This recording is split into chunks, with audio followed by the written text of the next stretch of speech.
I haven't been uploading anything to this channel for a while, and that is because I've started another YouTube channel. It's called Vegan i Sverige, that means vegan in Sweden, and the channel is obviously in Swedish. So I did that because I had the feeling that it could go well and that Swedish people would listen more if I speak Swedish, and they can relate more and feel like, oh, that's a Swedish girl and she's talking about veganism. That's cool, I want to go vegan too. Even though Swedish people speak English really well and they understand English, no worries, it's just different when you speak their language. It's like, okay, you can be vegan in Sweden. It's not just something that they do over there in the rest of the world, like where the vegan community in Sweden is growing, and I think it's important to have like an active social media platform for veganism, and I want to help with that. So if you understand Swedish, then just follow me on my other channel, Vegan i Sverige, because that's where I'm uploading most of my videos now. I was planning to keep uploading here as well, but that hasn't happened, obviously. But I'm not gonna close it down or anything. I'm making a video now, and I actually have something more to say. I'm studying a course now, which is called Critical Animal Studies, and it's really awesome. And a few days ago, we had to prepare like a short presentation, about 5 minutes, on a topic that we thought was especially interesting, and I chose to speak about dairy industry and dairy consumption. So I'm gonna tell you what I said in my presentation. So that's gonna be this video. You ready? Okay, here we go. What is milk? Milk is a white fluid rich in fat and protein secreted by female mammals for nourishment of their young. And that also goes for cows.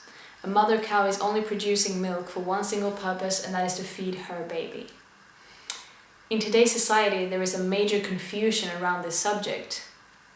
We are not encouraged to think critically about animal use in schools or in society in general, and that has led to the meat, dairy and egg lobby having free reins when it comes to affecting people's minds. I'm particularly interested in the dairy industry and dairy consumption, and that's simply because I believe that most people don't realize the extreme harm that is caused by the dairy industry every single day. Some quick examples that define the dairy industries. Cows are routinely inseminated in order to constantly keep them either pregnant or lactating, and that is of course done in order to exploit them for their milk. If the calves would be allowed to stay with their mother and drink their mother's milk, that would lessen the financial gains. So consequently, all the calves are separated from their mothers in the dairy industry. In the goat milk industry, the same practices are used. The kids are torn away from their mothers as newborns. The male babies are seen as byproducts in all dairy production, as they will never produce any milk. 6,000 kids are killed every year in the Swedish goat milk industry. The females are raised to be exploited in the same way as their mothers until they are no longer profitable. More than 400,000 cows, calves and bulls are killed every year in Sweden. LRF, which is the Federation of Swedish Farmers, are constantly feeding misleading information into our schools, where they reach hundreds of thousands of young, impressionable minds daily. They invite school classes to visit dairy farms, and one of the organizers for these events says that it is important that the children can see how it works on a dairy farm and to pet a small calf. And it's important to communicate how important it is to choose Swedish milk early. During the visit at these farms, the children are told that the dairy industry is an important part of the natural cycle. And they're also given the homework to go home and count how many Swedish dairy products they have in their fridge. As veganism is now somewhat trending, and it is easier than ever for young people to find information through social media, it becomes increasingly hard for the dairy and other animal exploiting industries to hide the truth. They become more and more desperate in their efforts to keep the population ignorant of the cruelty involved in their practices. Not too long ago, LRF sued the company Oatly, which produces oat drinks and other vegan products. They got sued for using unbridled slogans such as "it's like milk but made for humans" and "wow, no cow." But it kind of backlashed for the dairy industry because thanks to this court case, Oatly received lots of attention and reached new record sales. Despite the obviously desperate and untruthful efforts that we see from the dairy industry, they are unfortunately still quite successful because people are not used to questioning the habit of drinking milk or eating dairy products. The knowledge about how milk is produced seems to be quite small.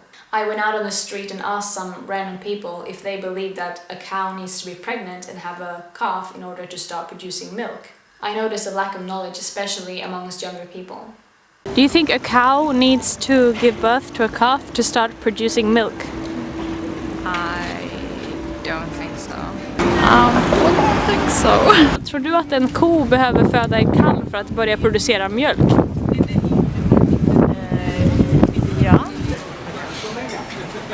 Nej. Ja. Vet du svaret på den frågan? Nej, Är svaret nej eller vet du inte? jag vet inte. Jag tror att det är nej. Due to this lack of knowledge, billions and billions of sentient beings are exploited, oppressed and killed every year. There is nothing that can be said which would justify the suffering that we inflict on these beings. Immediate action needs to be taken to put an end to this concealed atrocity. So that's what I said on my presentation a few days ago, and the course is in English, so if we have any more things like this, then I can upload that to this channel because you'll understand English and this channel is in English, so I'm gonna do it in English. And like I said, if you understand Swedish, then you can come over to my other channel and see all my videos. I kind of miss uploading videos to this channel as well because I used to get comments from Redneck to Vegan, Vegan in Japan and Forever Vegan. I love you guys. So if someone's watching this video and you're not already subscribed to Forever Vegan, Redneck to Vegan and Vegan in Japan, I really like those ones and I recommend you look it up. Alright, that was it for this video. Thanks for watching.